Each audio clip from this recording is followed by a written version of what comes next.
Nos anos de 1990, Colin Ireland espalhou terror pela comunidade gay de Londres. It is one of the most horrific and demanding murder inquiries for years. Em 3 meses, 5 homens inocentes morreriam nas mãos desse assassino frio e calculista. Falou que o homem que tinha matado era gay. Why are you doing this?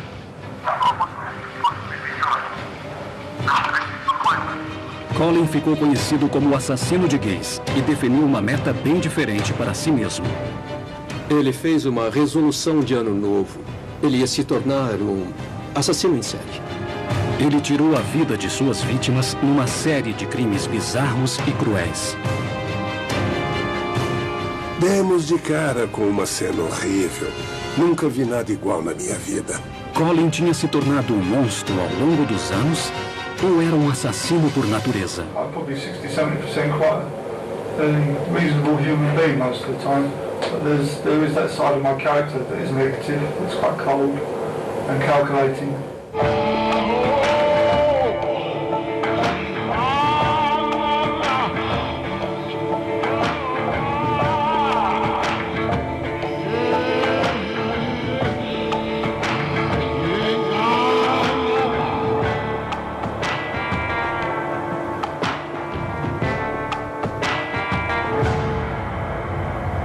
Dementes. Esta é a confissão de Colin Ireland. I strangled him. I had a bit of cord. Em 1993, ele matou 5 homens num surto de crimes que deixou a polícia frustrada e levou medo à comunidade gay de Londres. Your advice to the gay community tonight? Yes, quite simple. Be careful. Don't pick up a stranger. Don't go out on one-night stands. It's dangerous. You could be next. Os métodos e as motivações de seus crimes só seriam revelados nessa confissão franca e perturbadora. I went and got a plastic bag from the kitchen, carrier pack, and I stuck it over his head. A vida e os assassinatos de Colin nos permitem compreender a mente de um assassino em série e a jornada de 40 anos que o levou a tomar a pior das resoluções de Ano Novo. It's a destructive element to me that is highly destructive, highly cold, and very cold. And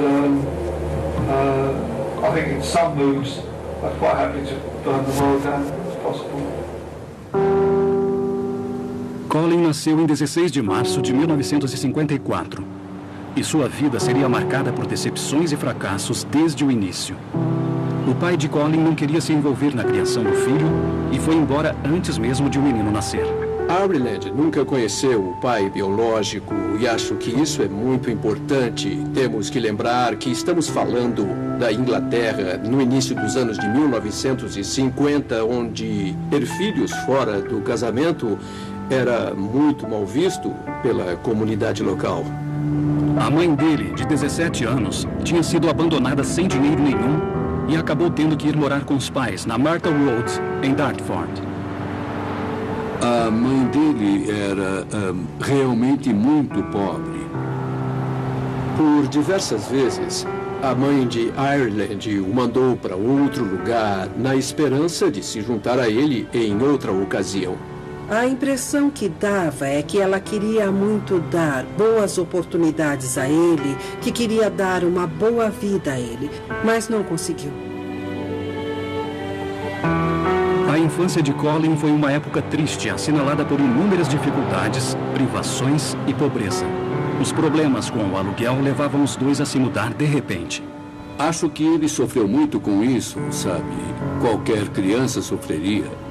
E imagine chegar da escola e descobrir que sua casa não é mais sua casa e que sua mãe teve que mudar para outro lugar. Então, nós temos um jovem cuja infância tinha sido marcada por mudanças, rupturas e também pelo sentimento de inadequação e do que as pessoas falavam sobre ele. Em 1970, aos 16 anos, Colin fugiu para Londres e começou a circular por um fliperama que tinha péssima fama. Hoje, a gente sabe que esse fliperama era um péssimo lugar porque era frequentado por pedófilos que iam constantemente observar os meninos. Eu acho que isso mostra a associação de Ireland com as subculturas do sexo. A maioria dos assassinos em série que matam homens geralmente é gay. A maioria dos assassinos em série heterossexuais matam mulheres. Num caso como este, o próprio Ireland poderia ser homossexual ou ter uma tendência homossexual muito forte, mas não conseguir aceitar esse fato. Ele não quer aceitar isso, então acaba odiando uma parte da sua personalidade. Ao matar esses homens, ele estaria afirmando para si mesmo que não é gay e que não faz parte da personalidade dele.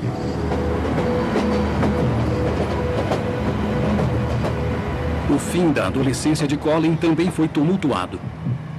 Ele começou a acumular crimes na ficha policial e a passar períodos entrando e saindo de reformatórios e da cadeia. Acho que ele tinha uma ficha com umas 30, talvez 50 audiências, todas relativas a delitos menores. Roubo de carro, assalto a residências, fraude. Não agredia, não estuprava, não cometia assaltos à mão armada. Entre os períodos de reclusão, Colin arrumava diversos empregos, mas não ficava muito tempo em nenhum. Um em particular forneceria uma pista importante em relação a uma comunidade específica que mais tarde faria parte da vida dele.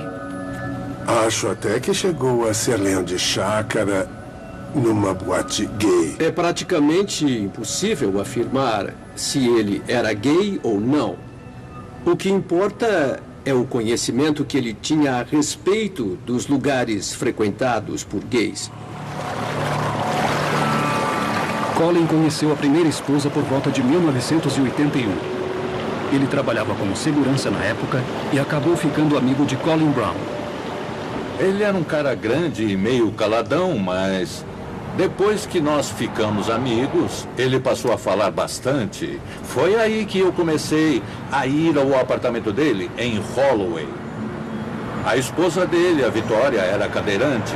Parecia que ele a amava muito e que fazia tudo por ela, sabe? Quando eu ia lá, achava a atmosfera muito boa mesmo.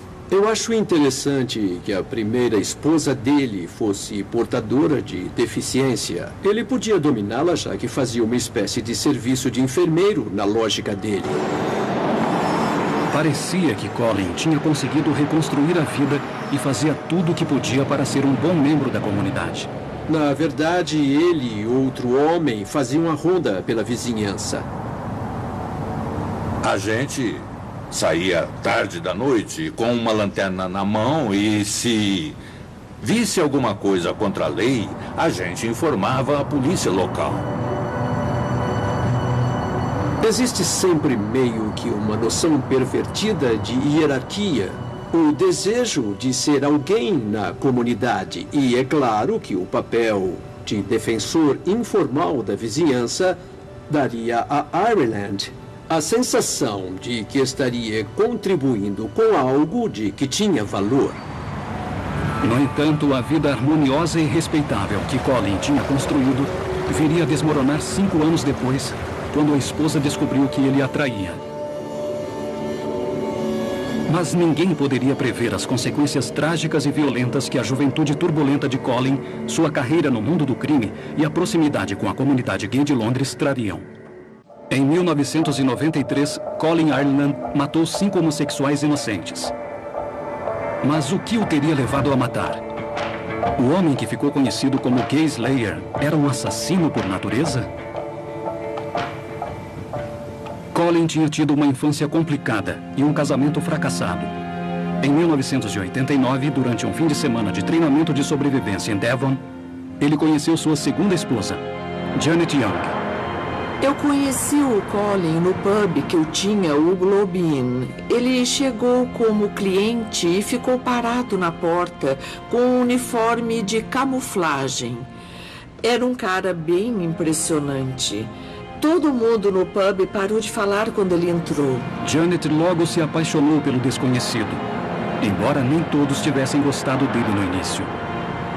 A menina que trabalhava no bar não gostava dele. Ela me advertiu sobre ele desde o início. Dizia que tinha alguma coisa errada, mas eu não achava. Achava ele perfeito para mim e para minha situação. Aí ele mudou aos poucos. Os clientes não receberam Colin muito bem. E ele também não gostava de servi-los. Ele odiava trabalhar no bar. Não era um bom barman, embora ele fosse simpático. Acho que as pessoas o achavam meio assustador, porque ele era bem grandão. Estávamos juntos há 3 meses quando ele me pediu em casamento. Eu não tinha certeza se queria casar, mas ele falou: se não confiarmos um no outro, qual é o motivo para ficarmos juntos? Fizemos uma recepção pequena e o dia foi ótimo. Ele se adaptou bem. Meus filhos estavam preparados para recebê-lo. Ele gostava deles. Eu acho, na verdade, que ele se sentia aceito e normal. Porém, depois de 4 meses de casamento, ficou claro que as coisas não eram nada normais. Colin levou Janet e as crianças para passar o fim de semana na casa da mãe dela. Eles nunca mais se veriam de novo. Ireland se encaixa no perfil do psicopata clássico, sempre tirando de alguém o que ele precisa para poder continuar tendo o estilo de vida que queria. I feel that certain sides of my character, not all of me, by any means, I mean, I'm probably 60-70% quite a reasonable human being most of the time. There is that side of my character that is negative, it's quite cold and calculating. Colin tinha se livrado de Janet e das crianças. Ele foi para o pub e pegou um dinheiro, sabe, o suficiente para se estabelecer de novo. Eu fiquei chocada. Não sabia o que tinha acontecido. Achei que tivesse morrido, sido atropelado, estivesse no hospital, preso. Depois de roubar mais de 10 mil libras de Janet e de pegar o álbum de fotos do casamento, Colin abandonou a esposa e a vida que levava atrás do balcão do Globe Inn. Acabei concluindo que ele era um vigarista que tinha me enganado e que só estava esperando uma oportunidade de pegar o que pudesse e ir embora. Colin foi para Southend-on-Sea e começou a construir uma vida nova mais uma vez. Em 1991, ele se tornou voluntário em um abrigo para sem-tetos. No momento em que o Colin chegou ao abrigo como voluntário, eu me lembro muito bem porque ele era muito alto. Ele parou na porta e disse que tinha vindo de outra organização. Era muito apaixonado pelo trabalho que fazia. Talvez mais do que qualquer outro dos nossos voluntários. E achava mesmo que estava contribuindo com a sociedade depois de ter feito um monte de coisas que ele mesmo admitia que tinham sido bem ruins. Durante 6 meses, a vida no abrigo parecia estar proporcionando a Colin tudo o que ele precisava para ter uma existência plena. Mas é claro que isso não duraria muito. O Colin era muito calmo, mas também era o tipo de cara que você sentia que era melhor não provocar. Alguns voluntários não gostavam do jeito dele, o achavam arrogante e assustador. Colin e outros voluntários continuaram brigando nos meses seguintes, até que o último episódio marcou seu destino. A gerente assistente chegou para mim e disse que o comportamento do Colin era meio inapropriado e que estava preocupada com isso. A questão foi levada ao conselho, que acabou decidindo que seria melhor mandá-lo embora. Ele achava que a demissão tinha sido injusta e sem justificativa. Também achava que ele tinha feito algo pela sociedade que não tinha sido devidamente reconhecido. Mais uma vez, ele se vê rejeitado e à margem da sociedade. Para Colin, foi a gota final. Eu acredito que a dispensa do abrigo foi muito importante. Foi parte fundamental no que aconteceu e o influenciou a fazer o que ele acabou fazendo. Para se tornar quem sempre quis ser, Colin teria que tentar uma estratégia diferente. Ele tinha lido um livro do Robert Ressler sobre seu trabalho com assassinos em série. Aí, Ireland resolveu que ia ser famoso, que ia se tornar alguém na sociedade. Foi nessa época que ele fez uma resolução de ano novo. Ele ia se tornar um assassino em série.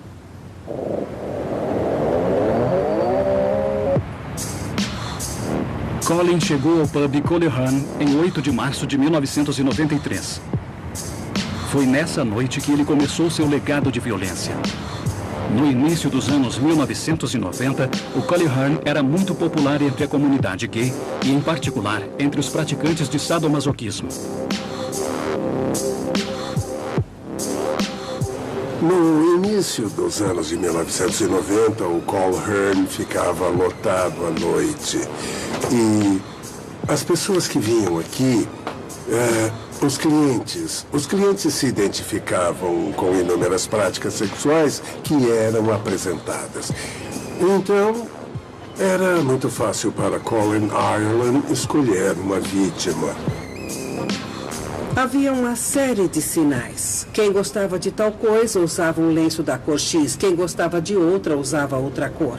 Colocavam num bolso ou no outro. A maioria dos homens heterossexuais não se sentiria à vontade para entrar num bar gay, conversar com o homossexual e o convencer a sair de lá com ele. Teria que se sentir confortável ou ter experiência para fazer isso. O conhecimento dele, daquela subcultura, funcionou como um passaporte para frequentar certos locais de Londres que eram bem secretos. E é esse conhecimento, esse passaporte, que permitiu que ele matasse tantas vezes uma atrás da outra.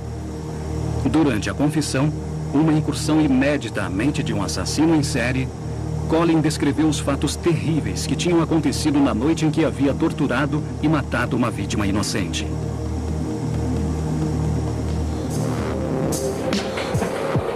went to Coleraine that evening.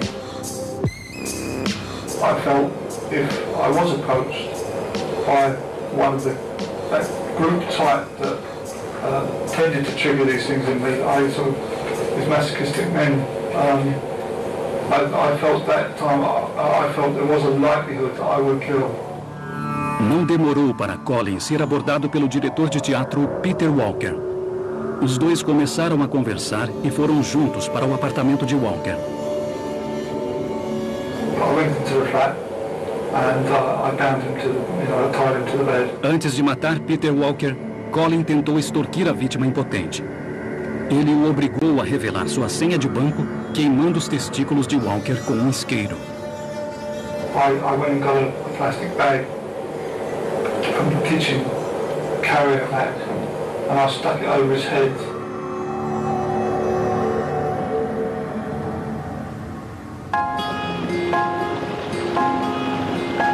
Já quase de manhã, Colin saiu do apartamento de Walker, sacou 200 libras num caixa eletrônico e voltou à sua vida em Southend.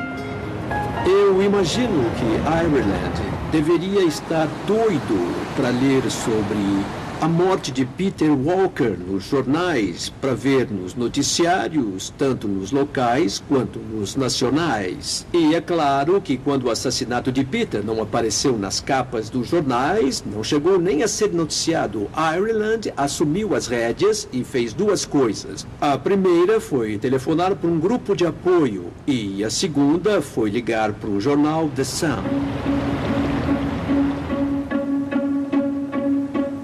Eu já atendi milhares e milhares de ligações, mas nunca nenhuma como aquela. O cara parecia ser bem normal, bem comum. Aí começou a falar sobre 2 cachorros trancados num apartamento. E eu ficava dizendo, desculpe, mas não é matéria para o nosso jornal. De repente, ele soltou a bomba e disse que tinha ligado porque queria que alguém fosse soltar os cachorros, já que ele tinha matado o dono. Malinsky não sabia na época, mas a ligação que tinha atendido marcava o início de um surto de crimes cruéis de um dos assassinos em série mais frios e calculistas do Reino Unido. Falou que o homem que tinha matado era gay e que gostava de sexo bizarro. Foi assim que ele disse. Tentei fazê-lo continuar falando para obter o máximo de informações. A polícia foi acionada e o investigador Martin Finnegan foi correndo para o local. O zelador abriu a porta. Entramos sem precisar arrombar nada. Os cachorros estavam na sala e o quarto estava todo revirado. Era o tipo de cena que se esperaria de um assalto. Logo ficou claro que o telefonema não tinha sido um trote. O corpo sem vida de Peter Walker estava bem ali. O corpo foi encontrado na cama. E nós sabíamos que ele tinha sido assassinado. O assassino tinha dito outra coisa ao telefone, que tinha amarrado a vítima igual a uma galinha. Foi o que ele disse.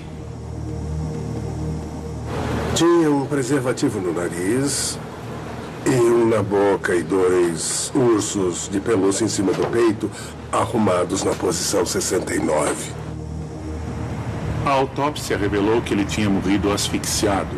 Sufocado com o próprio vômito, vimos que tinha sido estrangulado e que as ataduras tinham sido retiradas após a morte. Então estávamos lidando com um assassino bem frio.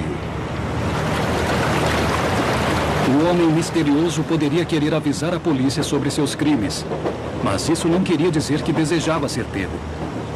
Ele não tinha deixado nenhuma pista e parecia ter cometido o homicídio perfeito. Com a cobertura da imprensa da morte de Walker e a investigação em andamento, Colin ficou quieto nas semanas seguintes.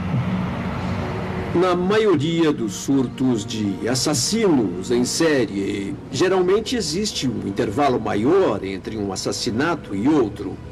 Geralmente, esses assassinos costumam conseguir a satisfação psicológica que queriam obter no primeiro homicídio. Aí não sentem vontade de matar de novo tão rápido.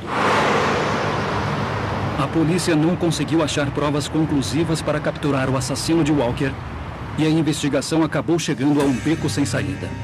Feliz com o fato de ter conseguido escapar, Colin voltou a Londres para dar prosseguimento à resolução de se tornar um assassino em série.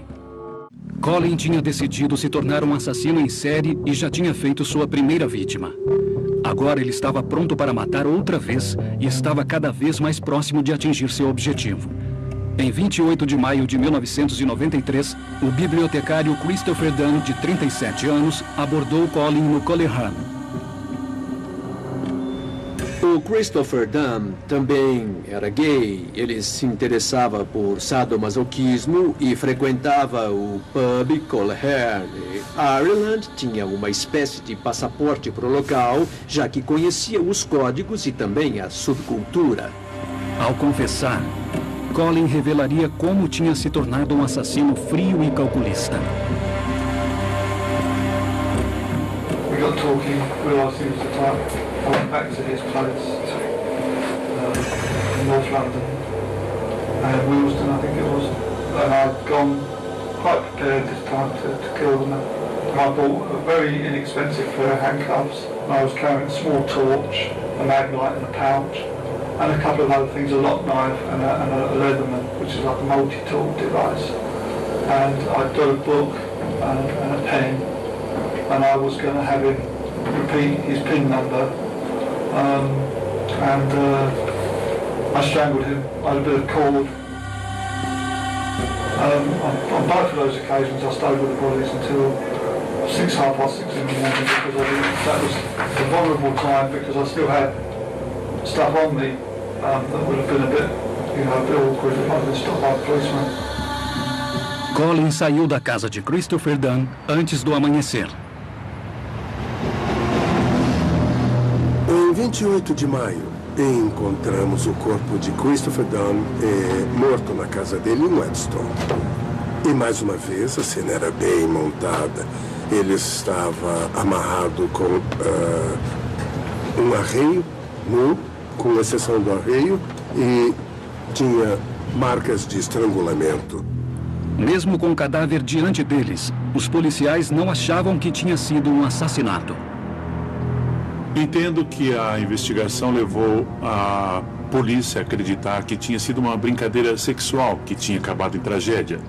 Não havia motivo para acreditar que a morte não tinha sido acidental. Foi assim que foi tratada e não como homicídio. Como havia duas equipes diferentes trabalhando nos homicídios de Walker e Dunn, as semelhanças entre os casos foram ignoradas. 6 dias depois, Colin estava de volta a Coleraine. Parecia que ele tinha conseguido se safar pela segunda vez e estava procurando uma nova vítima.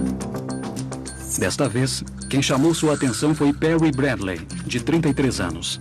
Ireland teve que convencer Bradley ele teve que convencê-lo a deixar que ele o amarrasse.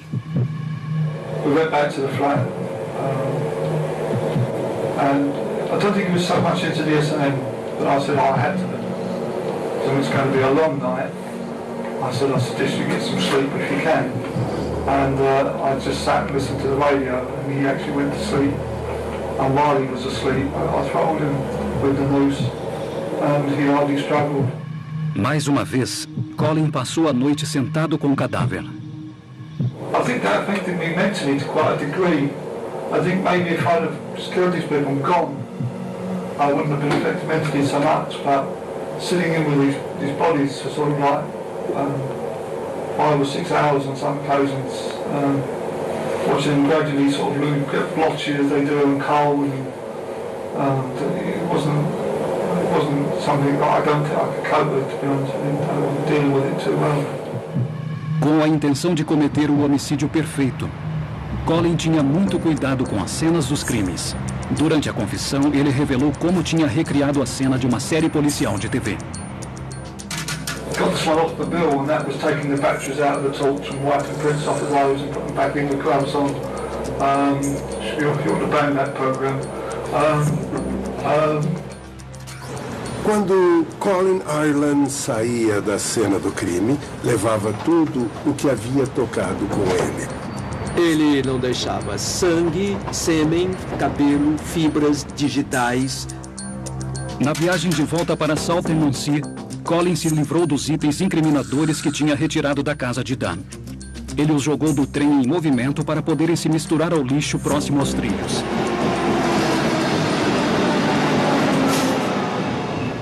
Colin estava realizando sua resolução de ano novo. Estava se tornando um assassino em série bem rápido, o que na cabeça dele o catapultaria para um mundo de fama e celebridade. O Colin me ligou depois de sair do abrigo e perguntou se ele podia tomar um chá comigo de vez em quando para não perdermos contato. Contou a mim e a minha esposa na época que estava fazendo treinamento de sobrevivência nos fins de semana. Depois a gente descobriu que era mentira, que ele estava indo para Londres para matar pessoas. No dia 7 de junho, apenas 3 dias depois do assassinato de Christopher Dunn, Colin fez outra viagem de trem de Southend para Londres. Lá ele foi direto para um local familiar, o Coleraine. O fato de Colin Ireland voltar ao Coleraine mostra como estava confiante de que ia conseguir escapar de novo. Ele tinha descoberto uma fórmula, tinha identificado o estilo de vida secreto dos clientes que frequentavam o pub e ele tinha certeza de que sua abordagem estava funcionando. Andrew Collier, de 33 anos, se aproximou de Colin. Os dois começaram a conversar e logo foram para o apartamento de Collier, onde Colin montaria uma cena extremamente bizarra.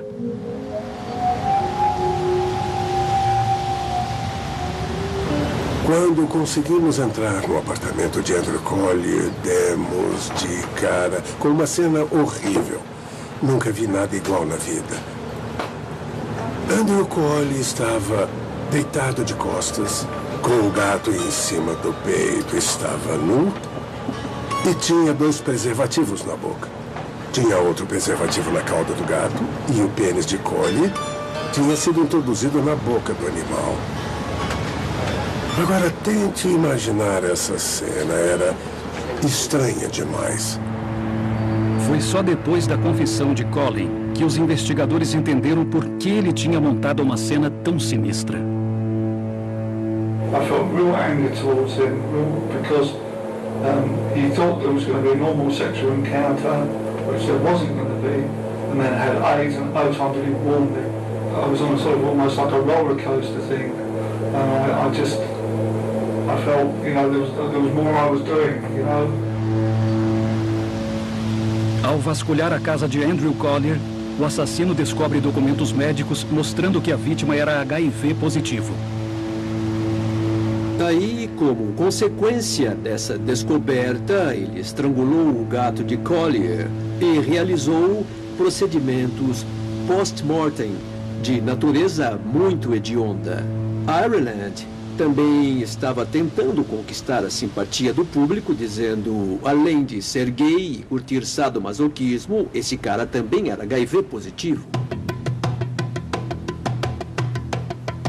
Colin agora já tinha assassinado 4 homens gays de forma cruel, mas a imprensa ainda não estava fazendo nenhum alarde.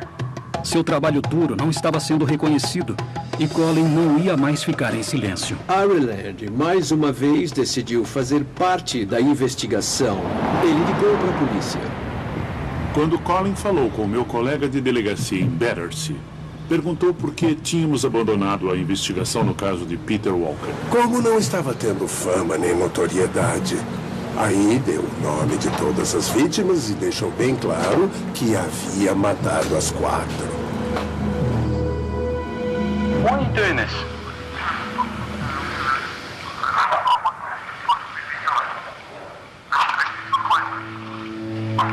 But why in particular homosexuals?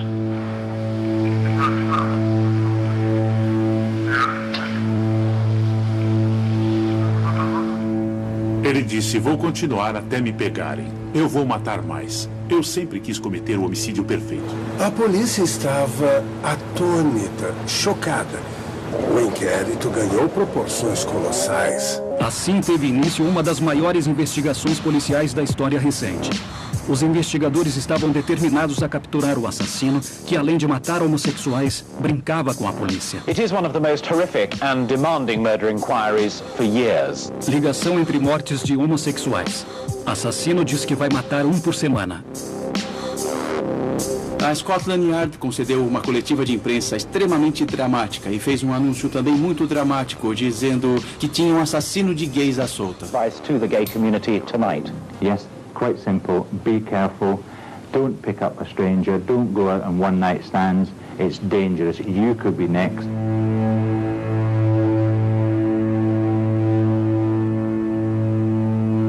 Em meados de junho de 1993, apesar dos esforços policiais, Colin atacou novamente. Depois ligou para a polícia e disse que deveriam procurar um corpo nos escombros de um incêndio.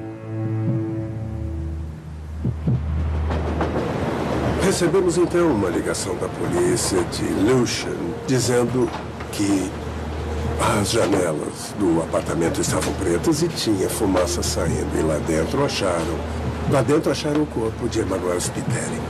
A quinta vítima foi um chefe maltês chamado Emanuel Spiteri. Aí, Ireland cometeu um erro porque voltou mais uma vez ao pub Coleherne. I did talk to him then. I saw him on the tube station a little bit later. Got talking to him then, and he said he'd seen me a couple of times in the car and he was interested physically. We went via a couple of different train journeys to his flat. I put a noose around his neck, but then I reached the point where I couldn't stop myself anyway. It was almost like a steamroller effect. It was if you could call it steamroller, roller effect of whatever.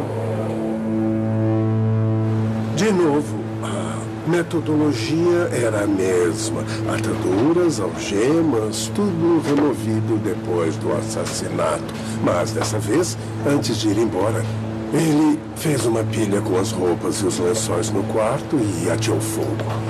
Fez isso para causar um impacto maior.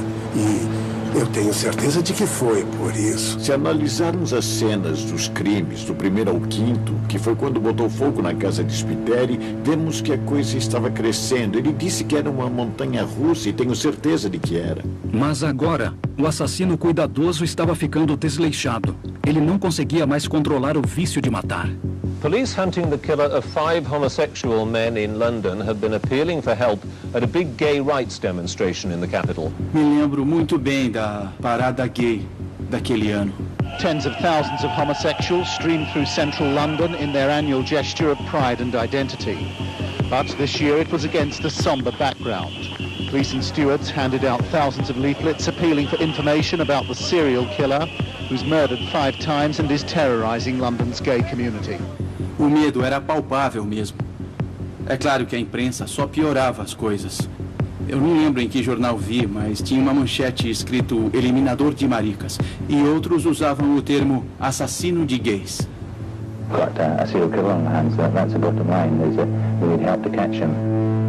A comunidade gay estava em alerta máximo, mas apesar da grande caçada policial, Colin continuava solta.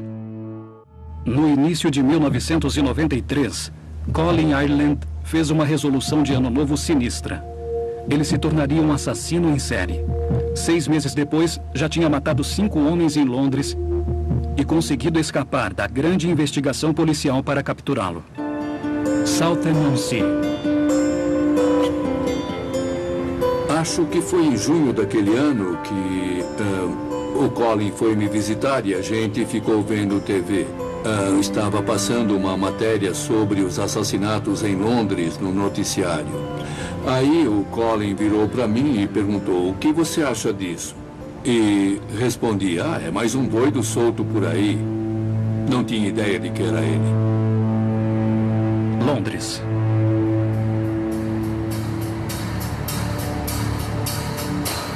Com a comunidade gay em alerta máximo, começou a surgir o perfil do assassino.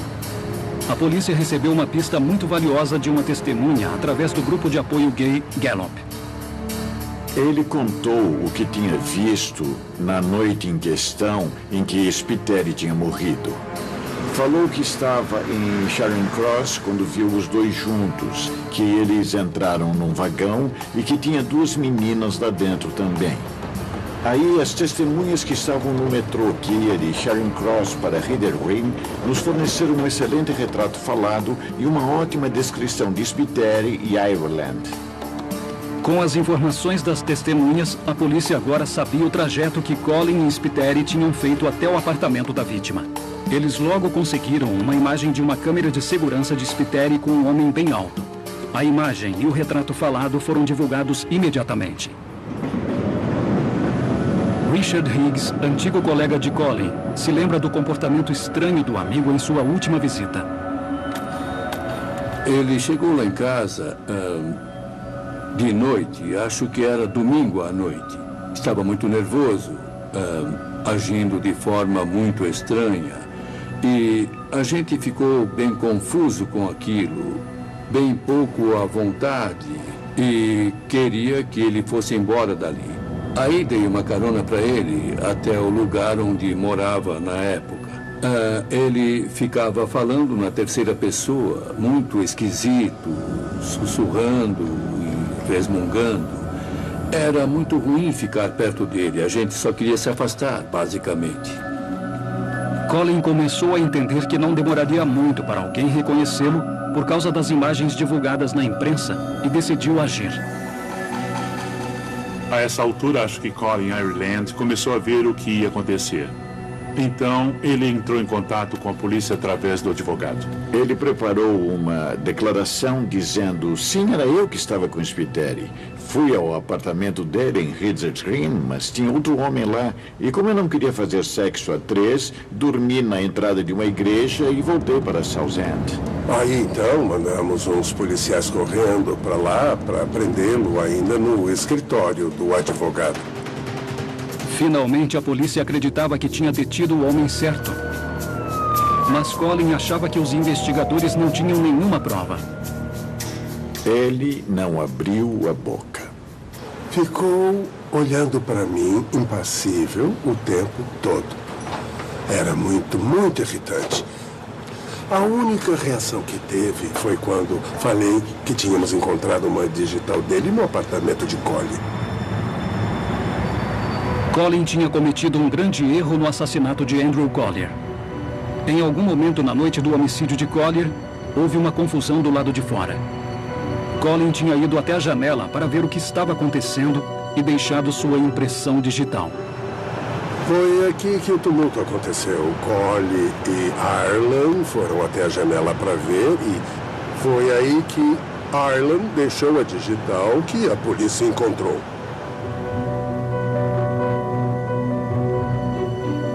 Quando ele soube da impressão digital que achamos no apartamento de Collier, só a expressão dele já mostraria ao júri que era culpado, porque ficou completamente surpreso. Ele não conseguia acreditar que tinha cometido um erro.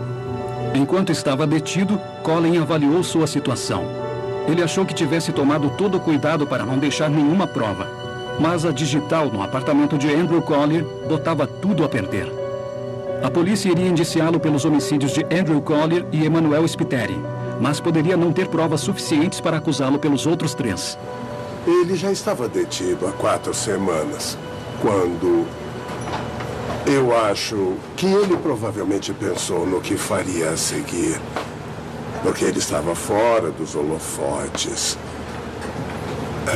E ele não tinha o rótulo de serial killer, porque só foi acusado de 2 crimes. E isso não era o que ele queria. Assim ele disse aos policiais, ele disse à polícia que queria confessar os 5 crimes. Aí conseguiu o rótulo de assassino em série. Colin começou a fazer uma confissão sincera e assustadora. Ele era o responsável pela morte de 5 integrantes da comunidade gay de Londres.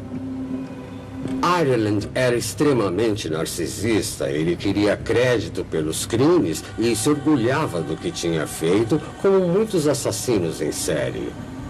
Eles ficam satisfeitos com o que fazem. When this comes to trial, any judge worth his salt is going to find me guilty and he will imprison me. And by doing so, allow me to not offend again for some time. Ireland só confessou porque queria atingir aquela meta que tinha estabelecido na virada do ano de 1992 para 93, a resolução de Ano Novo, que era ser famoso. Durante os interrogatórios, Colin Ireland demonstrava um certo grau de satisfação, já que naquele estágio avançado, ele ainda podia contar detalhes que não conhecíamos. Só ele poderia nos explicar tudo. E acho que isso fez com que se sentisse importante, realizado e talvez até superior. No tribunal, no dia 20 de dezembro de 1993, Colin se declarou culpado pelo homicídio dos 5 homens. A serial killer who preyed on homosexuals has been jailed for life for murdering 5 men in London earlier this year. The judge recommended that he never be released, saying, "To take 1 human life is an outrage. To take 5 is carnage." O que havia levado Colin Ireland a matar? Justo ele, um homem que havia vigiado as ruas da vizinhança e sido voluntário em abrigos. Muita gente diria que Colin Ireland era um cara legal que trabalhava num abrigo em South End e jamais acharia que ele poderia ser um assassino. Era outra pessoa. Eu acho que fiquei muito surpreso, sabe? É só o que eu posso dizer. Olha, a principal característica dele é que ele gostava de estar no controle. Se analisarmos os assassinos em série, algumas características comuns são a solicitude e a gentileza. Eles simulam o comportamento que sabem que o mundo espera que eles tenham. Eu já pensei se Colin Ireland seria um assassino por natureza ou então um produto de uma infância muito difícil. Deve ter acontecido algo 1 ou 2 anos antes para essa ideia passar pela cabeça dele para dizer, eu vou matar. Na verdade, ele tinha uma meta que muitos assassinos em série têm, que é ter status. Independentemente da motivação por trás dos assassinatos cometidos por Colin, até ele concordou que era um perigo para a sociedade.